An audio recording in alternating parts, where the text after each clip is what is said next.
Health tanking. Oh boy, this has been a controversial topic as of late. But why? Health tanking in Warframe used to be regarded as one of the go-to ways to make your frame feel durable in any type of mission, even up to higher levels, as enemy scaling was far less pronounced, often needing significant time investment to face off against high-level enemies. While scaling back then was more aggressive and unforgiving than nowadays, being exponential in all cases rather than in an S-curve, health tanking felt balanced and strong. I mean, imagine a Warframe meta where Inaros just released and was viewed as one of the best tanks in the game. This all changed after Steel Path got introduced and people started dying left, right and center. Players started complaining about their shields that basically did nothing, as they did not have any built-in damage reduction scaling like health does in combination with armor, for instance. This meant that no one was ever really building for shields, ultimately leading to the idea of having a shield gate, a small invulnerability window after your shield breaks, so it would actually help you survive. As we now know, this was implemented in update 27.2, and has become used for most, if not all, endgame builds ever since. Update 27.2 also introduced a uniform 25% damage reduction for shields, which later got increased to 50% in the Jade Shadows update. However, once shield gating was released, health tanking slowly faded away in obscurity, while higher enemy base levels, negative modifiers, faster level scaling, and more challenging factions became introduced over time. Fast forward to 2025, and we have health severely underperforming in terms of survivability in high levels. Now, to be fair, these high levels are only reached by maybe a maximum of 5% of the entire player base, but the problem of health tanking in my eyes lies in the sudden drop-off of effectiveness, which is generally hard to predict and build for. But where does this sudden drop-off lie, you may ask, and why does this sudden drop-off occur in the first place? To answer this exact question, I analyzed all of the underlying scaling of enemy damage, our own EHP, and possibilities we have available for health tanking today, in the hopes that with these insights, we as a community might be able to hypothesize better ways to implement health tanking into Warframe that actually holds up in today's endgame content. And also make sure to stick around, as the best health tank in the game might surprise you.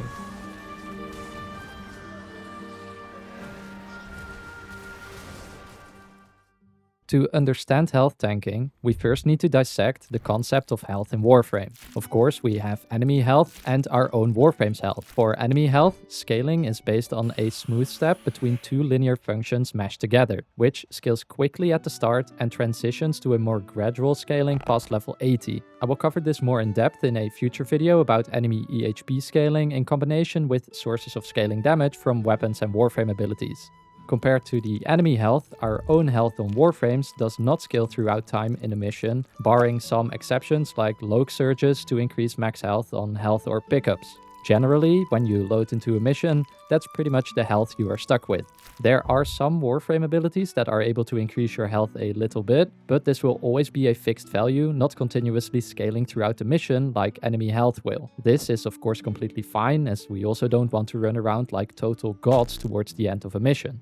As players, we have multiple ways to increase our so-called modded health. First are the health percent-based increases from mods or abilities which all stack additively with each other. For instance, combining Vitality and Gladiator Resolve will give a 140% increase to base health, which can also be thought of as a 2.4 multiplier to the base value. Most of the other health increases in the game work as final additions, which means that their values are added all the way at the end. For instance, using a blue archon shard for additional health will not be further increased by Vitality. Other buffs that also work the same as these archon shards are health increases from Arcane Intention and Arcane Blessing. Generally, this means that unless you have a really large health pool on your frame, it is quite tricky to end up with a nice juicy health value. But here comes Oraxia, who is currently the only frame to have a final multiplier to your modded health. This could make Oraxia potentially the best health tank in the game, which is something I will explore later in this video. What is sad about only Oraxia having access to this final health multiplier, however,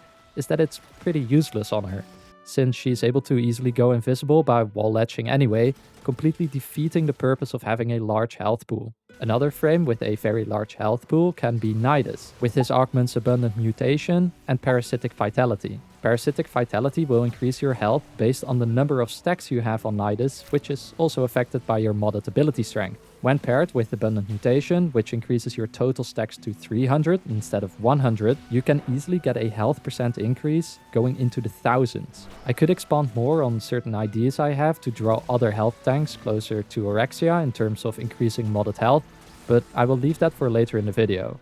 The other thing I want to talk about is EHP and health, because the health we have, shown in the top right of our screen, is not actually the true damage we are able to absorb. Instead, we should be looking at what I just mentioned, EHP of our warframes, or effective health points. This EHP value is determined by the armor value and any additional damage reduction mods or abilities that you have equipped. As such, this EHP value incorporates a multitude of different variables that reduce incoming damage. And oh boy, the deeper I dug, the more complicated it got. So prepare yourself for a crazy amount of condensed information coming up.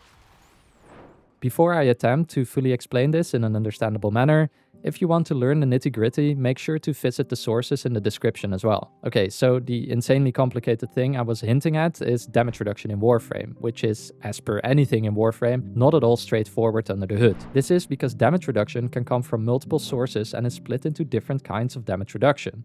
For instance, we have pure damage reduction, which is provided by a multitude of sources, being way too many to list them all in this video, so I will redirect you to the wiki for this one. The most important thing to take away from this pure damage reduction is that it applies to both shields as well as your health values. Next up, we have damage redirection. This type of damage reduction is rather limited. However, some Warframe abilities like Warding Halo from Nezha, Link from Trinity, Parasitic Link from Nidus, and Marilina from Yoreli are sources of damage redirection.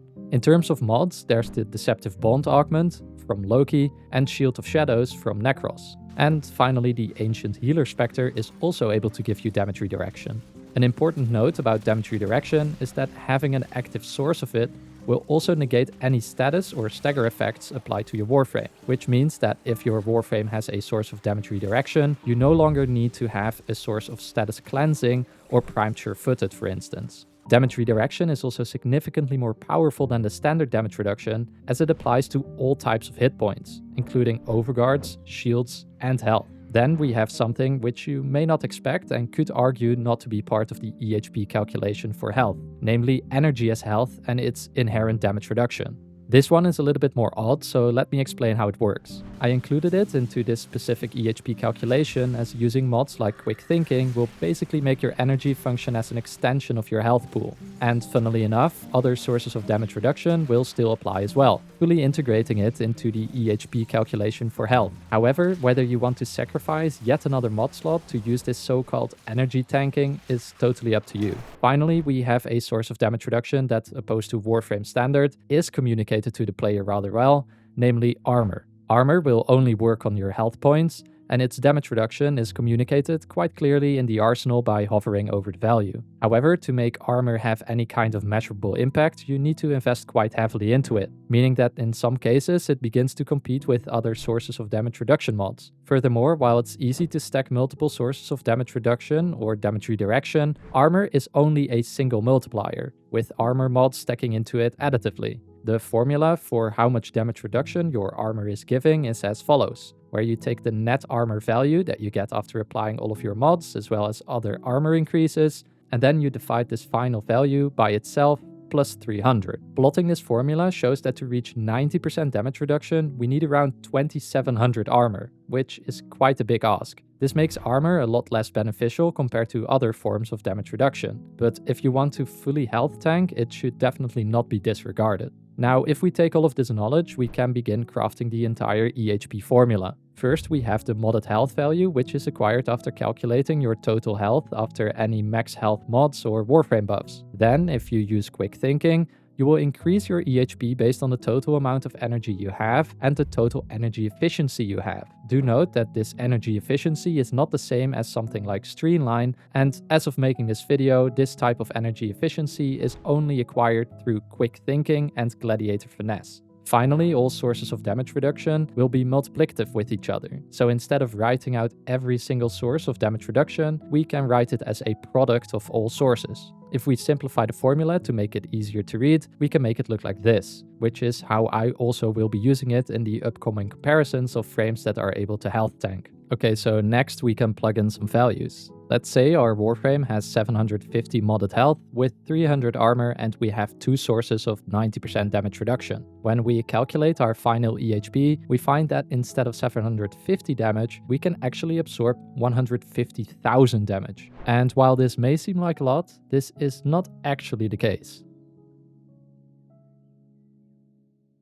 To answer why absorbing 150,000 damage is not nearly enough, we need to look at enemy damage scaling. Enemy damage scaling is based on this formula that we can find on the Warframe wiki. This scaling is based on the current level of the enemy and the base level of the enemy. The base level is determined specifically for each single enemy in the game and is able to be found on the Warframe wiki. For instance, corrupted bombards have a base level of 4, while corrupted heavy gunners have a base level of 8. This current level is simply the level that the enemy currently has in the mission, which will become capped at level 9999 as of making this video. To help estimate total enemy damage, we can use a frame with overguard that has no inherent damage reduction to see how much base damage an enemy does. I tested a level 1 bombard, which was able to deal 65 damage, making its base damage 65. If we then take the enemy damage formula, we can test whether the formula is actually correct. So now let's spawn a level 10 bombard, which should deal 81 damage rounded to the closest integer. And as you can see, it does indeed deal 81 damage to our overguard. Now for those who are wondering, steel path enemies deal exactly the same amount of damage. The only difference between steel path and non-steel path enemies is that they are already skilled higher at the beginning of each mission,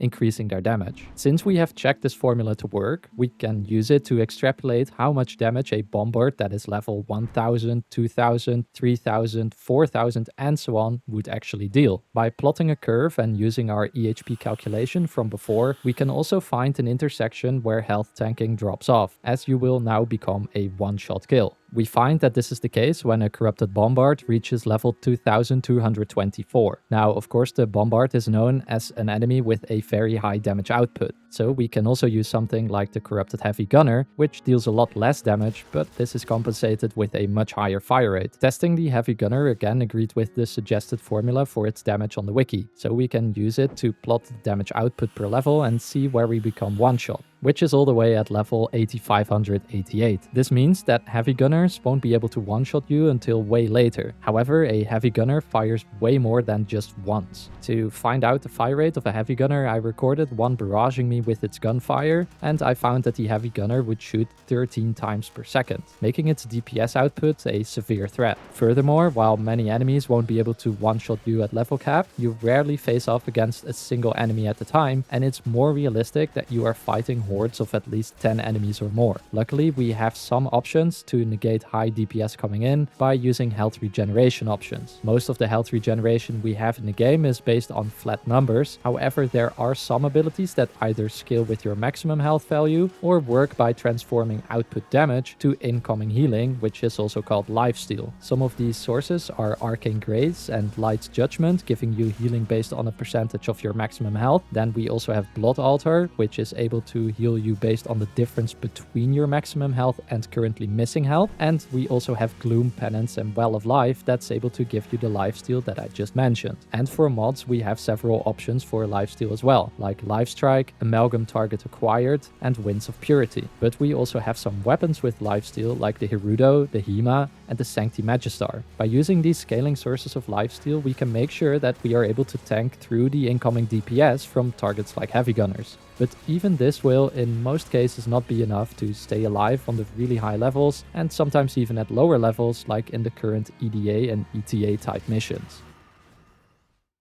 Now we get to the meat and the potatoes of this video, where I try to answer whether health tanking actually sucks. As you have seen from the analysis, EHP needs to be scaled pretty high to survive attacks from some of the most powerful enemies like bombards. In principle, this is fine. You should not always be able to achieve what you want without significant investment. But the problem is that to make health tanking worthwhile, we have to sacrifice way too many slots on a Warframe. Compared to health tanking, we can make shield gating work with about 5 mods in total, namely catalyzing shields, 2 augur mods, Blind Rage, which most builds use anyway, and a Brief Respite Aura. In many cases, these 2 augur mods can even be outsourced to a secondary weapon, meaning that you only have 3 mods on your Warframe slotted for survivability. Again, when we look at a good health tank, you need at least 2 sources of damage reduction, high armor from armor mods or arcanes, quick thinking, high maximum health from mods or arcanes, and finally a good bit of health regeneration so you can survive multiple enemies attacking you at once. If we mod for all of this to health tank, frames lose their effectiveness in other tasks, turning you into a frame that might be able to tank damage, but has lost almost all of its damage output and crowd control capabilities. Now, I know that most people are not playing content that faces off against level 2000 plus enemies, but even during the Elite Archimedes, where you often get slapped with a couple negative modifiers and fight against hordes of level 500 enemies, they will still deal some serious damage. However, to be honest, I would say that health tanking as a mechanic is in a very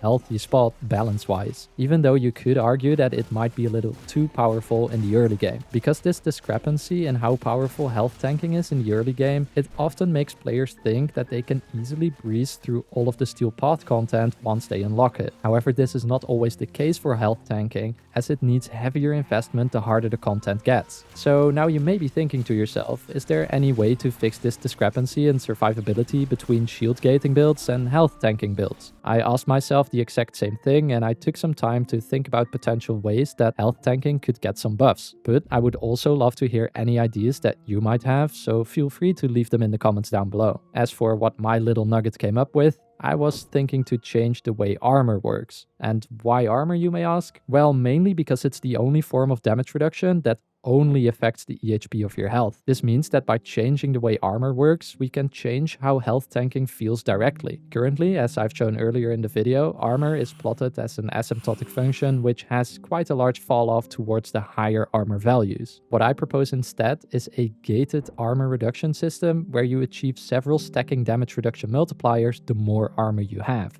To achieve this, we have to slightly change the way that armor scaling works by introducing certain armor value thresholds where an X% of damage reduction unlocks. For instance, anything below 500 armor helps you build up to a first 50% damage reduction. Then from 500 until 750 armor, you get another 75%. And from 750 armor onwards, you could work towards a final 90% damage reduction. Then all of these damage reductions will stack multiplicatively with each other, increasing their effectiveness. When we plot this on a graph, we can see that while armor becomes less powerful at lower amounts of armor, it will become a lot more powerful if you heavily invest into it. This would make it easier to invest solely into armor, keeping your subsume slots, for instance, free for other options outside of damage reduction. To communicate these armor tiers in the arsenal, we can use the same visual indicators as the crit tier system, or by extending the menu that pops up when hovering over your armor stat in the first place. Now, of course, all of these exact numbers can be adjusted to be more balanced, but this hopefully gives you an idea of how I would improve the effectiveness of health tanking on higher levels. Another way in which I would improve health tanking is by adding more options for final health multipliers like Oraxia has on her 4th ability. I would especially look at blue archon shards to provide this, as they are currently, in my opinion, by far the worst. This would offer the same benefits that Oraxia has to other health tanks, getting them closer in line with the total health you can get on Oraxia. And to be honest, all Warframe players, including myself, are suckers for big numbers, so who's going to say no to this idea?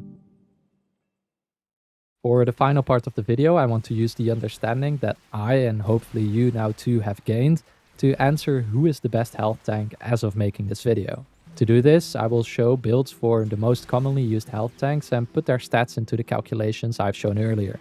Do note that I will not include things like focus school buffs, mission buffs, or archon shard buffs. Calculations are based on the builds I show, using no external sources of damage reduction or ability strength increases. As such, you can get EHP that's way higher than what I will show. But to keep it fair, I chose to exclude these variables. I've picked out a couple of my favorites to highlight further, but I have done the math for way more frames that I will show in a final table. If you are interested in all of the builds, you can find them in a members only video where I will discuss them all one by one. But after watching the next part of this video, you should be able to make your own health tank builds quite easily. Please also forgive me for not covering every single frame in the game, but I don't have all the time nor the umbral formas needed for such a task. Instead, I made a small selection of frames that I thought would make good health tanks. Also, before I go to the builds, I can recommend you pick up a Panzervolpefila with the Synth Deconstruct, Viral Quills and Hunter Recovery mods, as this will help loads with health tanking on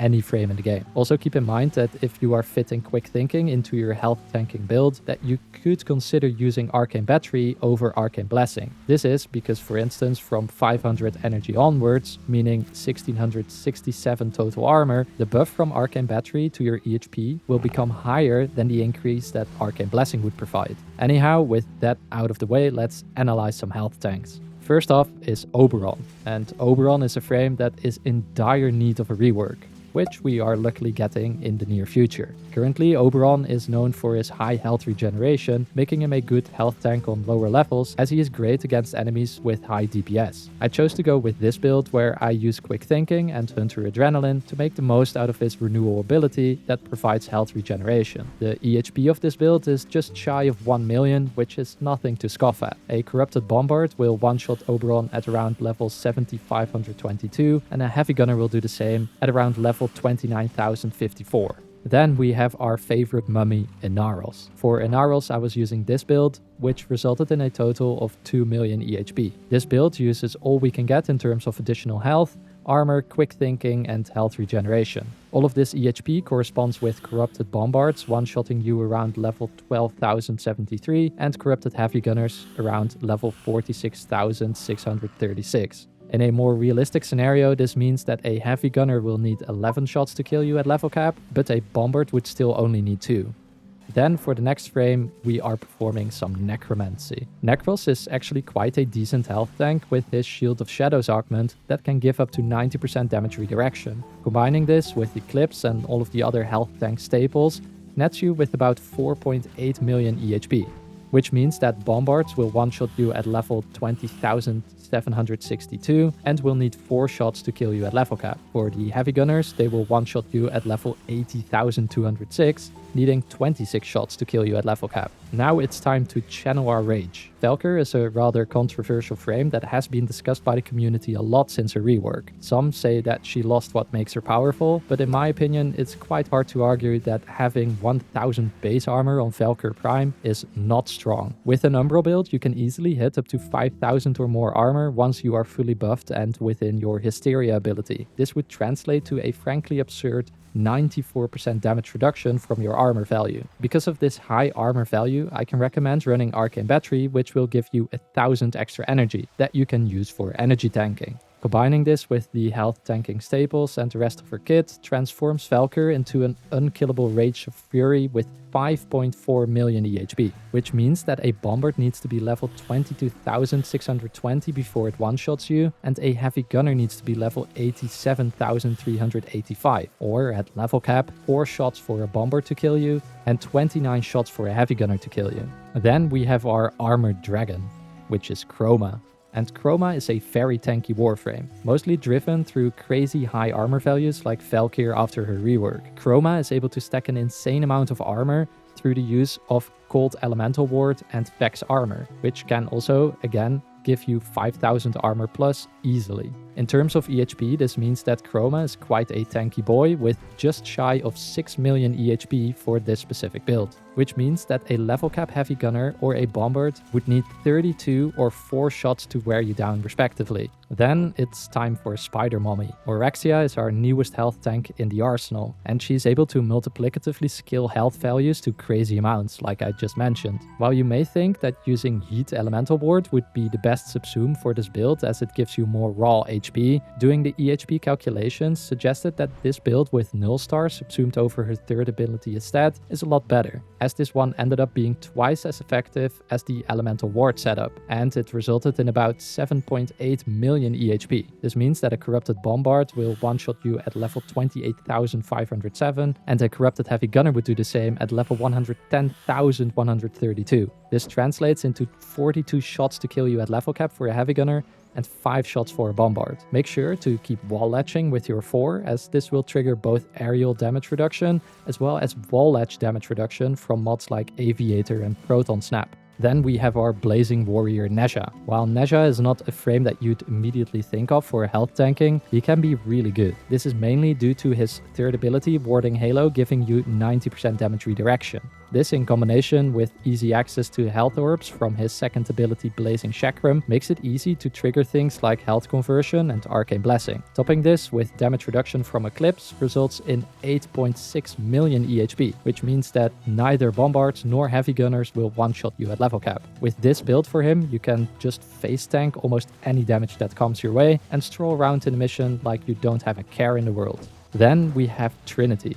And Trinity is a frame that could surprise you. She has so many sources of damage reduction that she can, without too much trouble, scale her EHP to ludicrous amounts. For example, when I used this build with health conversion, arcane blessing and eclipse subsumed over her second ability, we find that she's able to get above 27 million EHP, which is pretty crazy, and makes her one of the very best health tanks that we have access to. Plugging this value into the calculator to see when one-shots start occurring, we can see that this happens for corrupted bombards at level 63,729, and for corrupted heavy gunners, this happens all the way at level 246,210. This also means that at level cap, it takes 18 bombard shots for you to be killed, and 144 heavy gunner shots. Also keep in mind that all of these damage reduction sources also work on your shields, making you practically unkillable. Now, just for fun, I want to do a little math experiment, where we calculate a theoretical maximum EHP for health on Trinity. First, we stack more damage reduction sources from Boreal's Contempt on a polearm, and then we use the airborne damage reduction from Aerodynamic and Aviator. We drop an Ancient Healer Spectre and a Citrine Spectre, both giving us 90% damage reduction. Then we go into a mission with 2 more Citrines and a Nidus modded for max strength. All of the Citrine damage reductions will stack on top of each other, as I have explained in an older video covering Citrine. Then we have 90% from Nidus's Link, who also uses Parasitic Vitality to give us 6,912% extra health. Finally, we end up with our Trinity around 27,800 health with 11 sources of damage reduction. This then totals to a whopping 36,634,455,882,353 effective health points.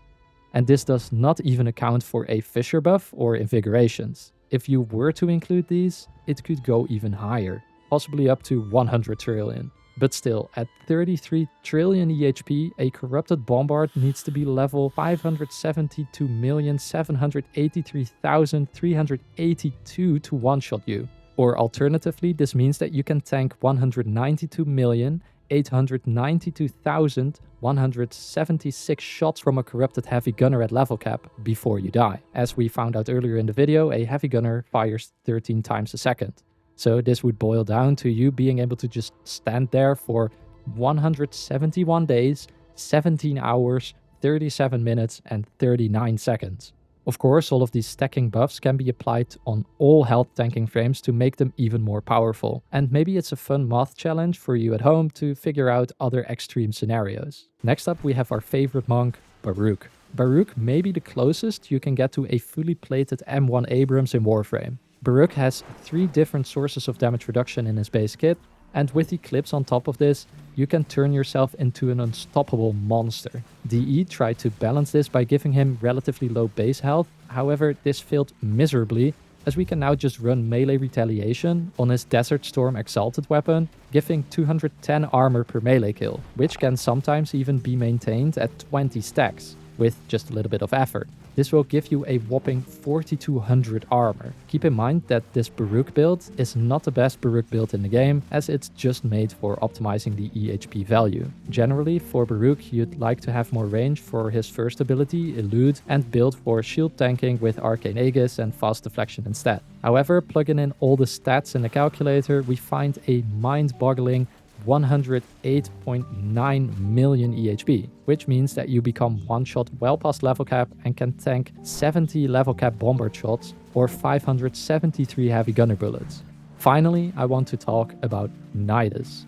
Nidus is another frame that, just like Inaros, only has a health pool, which means that there are no shield gating abilities to help you out. However, unlike Inaros, Nidus has some augment mods that completely break his EHP. Specifically the synergy between Abundant Mutation and Parasitic Vitality that I mentioned earlier in the video. Parasitic Vitality functions as a vitality mod and increases the health on yourself as well as the allied Warframe you are linking to. The percentage of health increase is then based on your total amount of mutation stacks as well as your ability strength. Going for high ability strength on Nidus easily nets you with over 27,000 health, which is quite bonkers. If we then calculate the EHP for this freak of nature, we get 136 million EHP. Level cap enemies will hit you like wet noodles, and bombards need 87 shots to take you down at level cap, whereas heavy gunners need a total of 719 shots before you start roleplaying as a carpet. Now, there are many more health tanks in the game, but I won't go through each one of them. Instead, here's the final table with all of the frames that I analyzed health tanking builds on. I tried to make them as sturdy as possible, but I also kept in mind ways of generating energy, so it's actually a functional build and not just some inflated numbers. When we look at this table, we can see that Nidus easily wins this health tanking battle with his 136 million EHP. But all other frames in this table can also be quite sturdy. Worthy of note is that there's quite a clear division in frames that do or do not have a damage reduction source as one of their base abilities. Frames that do often see a 3 to 7 times increase in their EHP. This also shows you that if you want a health tank to perform well, the most important thing to have is multiple damage reduction sources. So yeah, that's about all that I wanted to share for health tanking in Warframe in 2025. My final conclusion and opinion on health tanking is that health tanking is especially powerful in lower level content and will always be a good option. But when we look at health tanking for endgame content, the amount of investment required to make it work currently is too high in my opinion. As such, I proposed a new armor scaling system where additional damage reduction is obtained the more you invest into your armor value. This will slightly nerf the efficacy of armor at lower values, but massively buff it at high values, introducing armor value breakpoints that you can aim for. Now, don't get me wrong, you are able to create health tanks that are not one-shot at level cap, as I've illustrated in the health tank comparisons. But the problem is that you are never really dealing with a single enemy. On top of this, you need to make 100% sure that your buffs are up at all times, or you can easily suffer a 10 times loss in EHP while playing a mission. If Warframe's content is to further evolve and introduce harder content, I feel that health tanking could benefit from some reassessment down the line. If you are a health tanking fanatic, I've included a calculator in the description made by @Stanst in Nev's Warframe Discord. You can use this calculator yourself to get an idea for when to health tank and when not to health tank. I do have to note that there are some errors in the calculator, so use it mainly as an indicator and not as an end-all be-all answer. Besides this, if you are interested in the code that I used for the calculations as well as the animations, feel free to become a YouTube member for just a single $1 a month. This will give you access to this code, a lot more sheets, calculators, special tips, and so on. You will also see some member-only videos released during the production process of longer projects like this one. I hope you enjoyed the video and learned something new, and if you did, make sure to hit the like and subscribe buttons to help me out in the YouTube algorithm. With that being said, let me know your opinions and potential fixes for health tanking in the comments, and as always, I hope to see you in the next one. Bye. As always, thanks to all channel members for supporting the channel. If you are looking to become a member, please find the join button below the video.